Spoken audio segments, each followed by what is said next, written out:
25 minutes to present that paper, but the paper will be circulated. And I think it's a very important paper because if the church is to grow and go getting bigger, we are part of a global communion, but we must not just be participants, but leaders in that communion. And I think that is what the primate is determined to do. Thank you again very much. Please, another round of applause. Thank you again.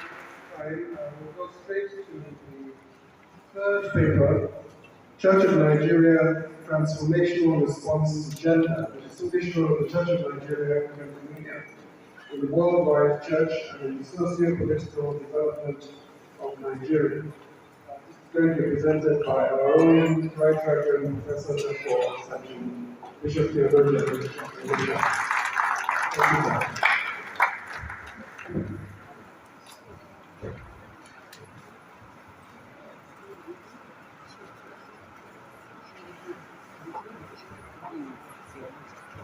The grace of our chairman, as a teacher, and as a priest. Good afternoon, I hope that this is our gospel as the national church, hearing and giving sense and pray that all of us will bless us and give our lives in Jesus' name. My title is Contributions, the distinguished contributions of the Anglican Church to socio-political development in Nigeria. Very proud. It assumes that we want to look at our distinguished, that is peculiar contributions, not just to Christianity, but to socio-political development in Nigeria. The time frame is very broad. I want to say it is important for us to tell our history. On the day of Pentecost, Peter tells the history from the God of Abraham till the moment. So it's good for us to appreciate our history. My dimension is to say, what impact have we made? What are the contributions? I enumerate them as follows. Number one, identity. There may be a million churches in Nigeria. We are the Church of Nigeria.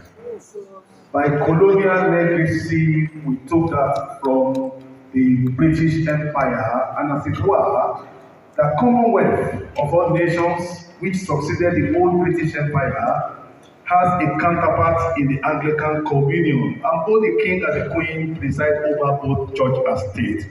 So, we have contributed to the identity of the Nigerian state. It was the Anglican Church that contributed to the birthing of Nigeria, not the other way around.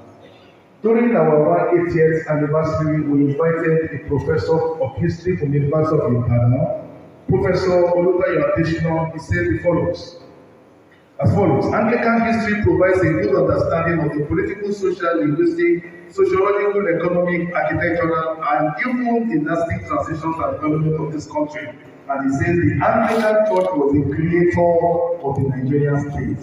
Anglican Church created the Nigerian state. And the format of the Anglican structure is what has given us the federal government, the state government, local government up to this moment. So we define Nigeria. Like Church of England, we are the Church of Nigeria. That's our first achievement, identity. The second is the establishment of mission stations and the ideology of self-sustenance. If in demography you have places in many parts of the world today, the Anglican Church takes a lion's share in the praise of planting the light of Christianity. Otherwise, we will have been swallowed up by idolatry or Islamization. So, through church plants in nooks and crannies of this country, we have made our impact.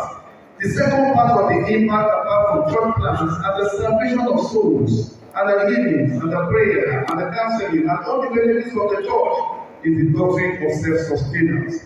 You will remember that when the missionary endeavor came, it was initiated not by the Church of England, it was a private initiative by people who are mission-oriented. The The Clapham said young boys from Cambridge Oxford who formed the London Missionary Society, later the Church Missionary Society, and they decided to hire clergymen, including somebody like MSC Goldman, a German citizen, to work for the CMS.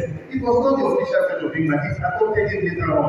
Henry Bell was the person who was the secretary of the CMS at that time, controlling the missions in the Nigeria, Yoruba mission, Northern mission here and there. And so he was the one that propounded the doctrine of being self-governing, self-propagating, and self-sustaining. In other words, an independent pastorate, not dependent on foreign aid. That spirit of self-sustenance came from the church, and that was what motivated the struggle for African liberation.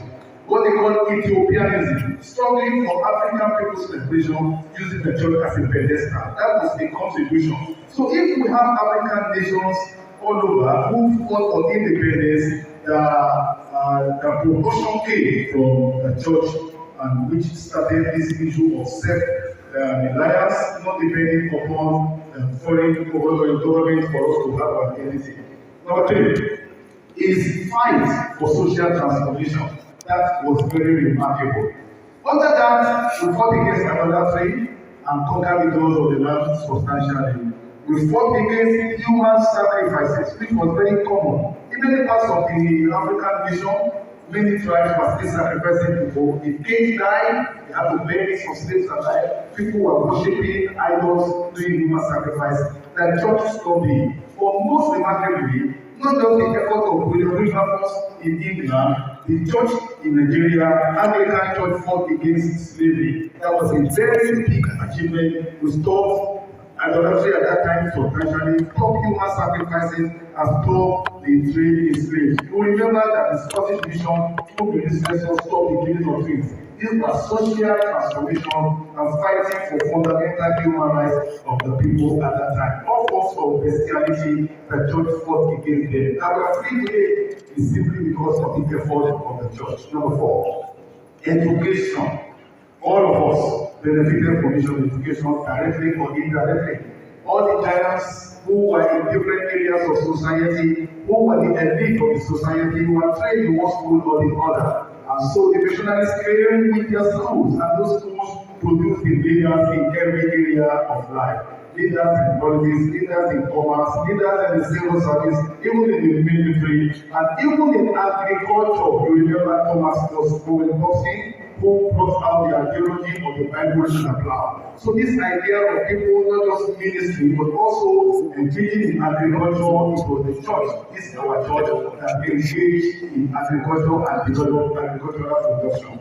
It is on record that Bishop Samuel has something to do with bringing cassava into Nigeria. Today we eat Ghana. Today we have all sorts of products from cassava. This man was responsible for bringing it to Nigeria. It was Caspian who brought Congo to Ondo, and there it continued to go. And you can see that Congo was the mainstay of the economy in Nigeria in the southern part, and Cameroon was there in the east. You have that in the west, even before we discovered oil. So economically speaking, the church initiative was the foundation for the building of the Nigerian economy. Number 6, we have what I call linguistic impact. Linguistic impact in the area of translations. The Nigerian Linguistic Society celebrates Ajay more than we, the church people, because of the contribution of this man. The man could speak 13 languages, and he translated the Bible into Yoruba, translated the Book of Common Prayer into Yoruba, and working with James Taylor in the East, he developed the Yoruba and Igbo orthography. That we can say ABC in Igbo and Yoruba. It was due to the work of the church and their craft. When the Nigerian he did the same thing. When the European he did the same thing. So in terms of linguistics, in terms of interpretation or translation, the Anglican church made impact in trying to extend Christianity and civilization to all the nooks and crannies of the world. Number 7, peace, mediation, and diplomacy. In those days when warfare was very common, intestine wars were coming everywhere among many groups. The Anglican church played a diplomatic role. Mediating between communities and settling quarrels, and the boundaries that is set and the peace that is settled have continued to sustain today, and we still have that plenty they've done that. Number 8, in terms of political leadership, Anglican Church has been blessed because we developed